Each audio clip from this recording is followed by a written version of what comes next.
Hello সবাইকে, আজকে চলে আসছি ছোট্ট একটা মিনি ব্লগ নিয়ে উইথ মাই ফ্রেন্ডস। তো বাচ্চার মারাই হচ্ছে এখন আমাদের বর্তমানে সবচেয়ে বেশি ক্লোজ ফ্রেন্ডস। তো আজকে আমরা সবাই মিলে যাচ্ছি হচ্ছে স্কুল পিকনিকে। তো অক্সফোর্ড স্কুল থেকে হচ্ছে আমাদেরকে পিকনিকে নিয়ে যাওয়া হচ্ছে। তো বাস ভর্তি করে আমরা সবাই যাচ্ছি, আর আমরা চলে আসছি হচ্ছে নি রিসোর্ট অ্যান্ড রেস্টুরেন্টে। তো নি রিসোর্টটা হচ্ছে আমার গ্রামের বাড়ির ঠিক সামনেই। তো বেশি দূর যেতে হয় না, কয়েক মিনিটের পথ গ্রামের বাড়ি থেকে। তো প্রতি বছরই হয়, গ্রামের বাড়ির আশেপাশে আমরা আসি আর কি সবসময়। আসলে সবাই আর কি রিসোর্ট টাইপের এলাকাতেই আর কি বেশি পছন্দ করে, রিসোর্টে যেতে বেশি পছন্দ করে যেখানে গ্রাম্য পরিবেশ থাকবে। তো যদিও এখানে গ্রাম্য পরিবেশ কিছু ছিল না, অনেক বেশি অত্যাধুনিক অনেক কিছু ছিল। আর রিসোর্টটা ওভারঅল আমার খুব ভালো লেগেছে। আর এখন আমরা সবাই লাইনে দাঁড়িয়েছি, ব্রেকফাস্ট করতে হবে। পেটের মধ্যে তো ইঁদুর দৌড়াচ্ছে। আর সেই ফাঁকে তোমাদেরকে দেখিয়ে দিচ্ছি যে রেস্টুরেন্টটা কীরকম, অনেক সুন্দর গোছানো এবং টিপটপ একদম ভালো একটা রেস্টুরেন্ট বোঝা যাচ্ছে। তো যাই হোক, এই যে খাবার চলে আসছে, ডাল ভাজি একসাথে, আর হচ্ছে জুস ছিল, আর পরোটা ছিল। তো সবাই মিলে বসেছি এবং খিদা লেগেছে যেহেতু, তাই গপাগপ খাচ্ছি। খাওয়া দাওয়া শেষ করে তারপর বেরিয়ে পড়লাম হচ্ছে দেখার জন্য রিসোর্টটা ঘুরে ঘুরে।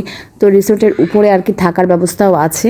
আর এই রিসোর্টটা বেশি দিন হয়নি আর কি যে ওপেন হয়েছে, এই 2025 সালেই আর কি। আমি ঠিক দেখিনি ডেটটা কত তারিখ, কিন্তু 2025 সালে আর কি এই রিসোর্টটা ওপেন হয়েছে। তো যেহেতু নতুন একেবারে সব কিছুই ফ্রেশ ফ্রেশ সুন্দর সুন্দর। এদিকে দেখো আমার ছেলে বাচ্চাদের মতো কীরকম করে দোল খাচ্ছে, যদিও এখনও সেই বাচ্চাদের মতোই হয়েই আছে, এখনও সেই বড়ই হয়নি। আর এদিকে সবাই ছোটোগুলো আর কি, বড়োগুলো আর কি ছোটোদের মতো খেলা করছে। আর এদিকে মেয়ে দেখো কত সুন্দর করে স্লিপারে ঘুরছে, যেটা তার সবচেয়ে বেশি একটা পছন্দের জিনিস। আর এই এরিয়াটা তার সবচেয়ে বেশি পছন্দের ছিল, প্লেগ্রাউন্ডটা। এই প্লেগ্রাউন্ডে থাকার কারণে মেয়ে আমাকে কোনো ডিস্টার্বই করেনি। তো অন্যান্য সময় তো মেয়ে আমাকে অনেক বেশি ডিস্টার্ব করে, বাট এইখানে এসে আর কি এই প্লেগ্রাউন্ডে খেলা করার থেকে আর কি ও আমাকে একটা ফুটাও ডিস্টার্ব করেনি। ও ওর মতো খেলেছি, আর আমি আমার মতো ঘোরাফেরা করেছি, ছবি টবি তুলেছি, ফটো সেশন করেছি, অনেক কিছু করেছি। আর এদিকে আমরা সবাই মিলে আর কি একটু দোল খাচ্ছিল আর কি, বাচ্চারাও দোল খাচ্ছিল, বাচ্চার মারাও দোল খাচ্ছিল।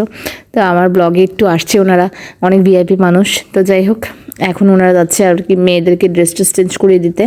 আর এদিকে ওনারাও আর কি বাচ্চাদের মতো দোল খাচ্ছে।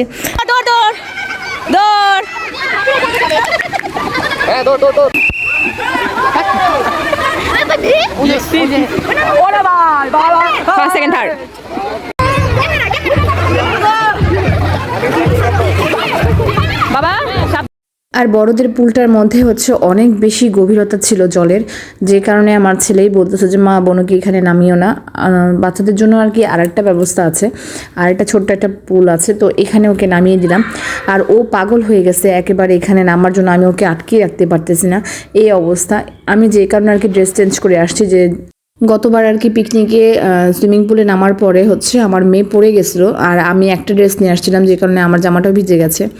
এদিকে আমার ফ্রেন্ডও আর কি চলে আসছে, ও আর কি সুইমিং পুলে তার মেয়েদেরকে দিয়ে দিয়েছে। আমিও আর কি ওর সাথে একটু ভিডিও করে নিলাম, আমি বললাম যে একটু তাকা আমার দিকে। তো আমার দিকে তাকালো। 2018 সাল থেকে এদের সাথে আমার ফ্রেন্ডশিপ, আর এখন এই ফ্রেন্ডশিপ একেবারে গভীর সম্পর্কে আর কি পরিণত হয়েছে, একেবারে বেস্ট ফ্রেন্ডে পরিণত হয়েছে। তো স্কুলে ছেলেকে ভর্তি না করলে আর কি জানতেই পারতেন না যে এত ভালো ভালো বন্ধু হবে। তো বাচ্চাদের সাথে সাথে এত বেশি ডুবানোর ফলে এর ফল যে কি খারাপ হলো সেটা আমি বলতেছি তোমাদেরকে, যে এত বেশি মাথা ব্যথা আমার ছিল, যে কারণে বমি টমি করে আমার অবস্থা খারাপ। দেন আমার আর কি মেয়েকে নিয়ে আমার চলে যেতে হয়েছে, ছেলেকে রেখে আসছি। তো ছেলে যেহেতু পিকনিকের মাঝপথ থেকে আসবে না, আমার পিকনিকের মাঝপথ থেকেই আসতে হয়েছে। তো আমি খাবার টাবার থেকে শুরু করে কিচ্ছু খেতে পারিনি, এতবার দুবার অলরেডি বমি হয়ে গেছে, এবং মাথা ব্যথা কোনোভাবেই কমতেছে না। আর আমার কাছে কোনো মেডিসিনও ছিল না, যে কারণে আর কি মাথা ব্যথা আমি সারাতে পারছিলাম না। অনেক ট্রাই করেছিলাম রেস্ট নিয়ে যে মাথা ব্যথা যদি কমে যায়, এবং কিন্তু কিছু থেকে কিছুই হলো না, যে কারণে আর কি আমি চলে গেলাম বাসায়। প্রায় 1.5 থেকে 2 ঘন্টা পরে আর কি মাথা ব্যথা কমে, তার জন্য আমি টমেটো পোড়া দিব আর কি, আর চা বসালাম, যে একটু চা খেলে ভালো লাগবে। আর এদিকে হচ্ছে ভাত তো মার্গে গেছি, যে ভাত বসাইলাম আর কি। তারপরে কি আমার ছেলে চলে আসছে, আর ছেলে বলতেছে যে মা আমার প্রচণ্ড খিদে পেয়েছে, যেই কারণে ও আসছে আর কি 7টায়। তো তখন সেই মুহূর্তে আমি আর কি নুডলস বসালাম, যে ও খাবে আমিও খাবো, আর সাথে হচ্ছে এই কমলাটা নিলাম, সেই কমলাটাও খাবো। আর এদিকে চাটা ভাবতেছি পরেই খাবো। আর এই যে টমেটোগুলো পুরো হয়ে গেছে, এগুলোকে রাতের বেলা ভর্তা মাখবো, প্রথমে নুডলসটা রেডি করে। দেন এত সুন্দর করে নুডলসটাকে আমি প্রিপেয়ার করেছি, এবং ভাবছি যে চপস্টিক দিয়ে খাবো। মাথা ব্যথা কমে যাওয়াতে আমার মনের মধ্যে রং লেগে গেছে। তো দেন আমি ভাবছি যে একটু ভিডিও করি খেতে খেতে আর কি। তো নুডলসটা এত বেশি মজা হয়েছিল এবং ঝাল হয়েছিল, তো অনেক বেশি ভালো লাগছিলো, যে কারণে সাথে ঝালের জন্য আমি আর কি কমলাও নিয়েছি, যে মিষ্টি মিষ্টি লাগবে যদি বেশি ঝাল লাগে তাই। আর চপস্টিক দিয়ে ভালোই খাচ্ছি, অনেক টেস্ট লাগছিলো খেতে, নুডলসটাও খুব মজা হয়েছিল খেতে। তো যাই হোক, তো খাওয়া দাওয়া শেষ করে তারপর আবার হচ্ছে চাটা খাবো।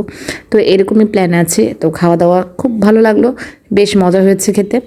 আর এই হচ্ছে রাতের বেলার খাবার। তো রাতের বেলা ভর্তা আইটেম, বেগুন ভর্তা, টমেটো ভর্তা, আলু ভর্তা, আর সাথে ছিল ডিম ভাজা, যদিও আমি ডিম ভাজা খাইনি। তো আমি খাওয়া দাওয়া শেষ করি, আর আজকের মতো ব্লগটা এই পর্যন্ত। Good night and sweet dream, tata.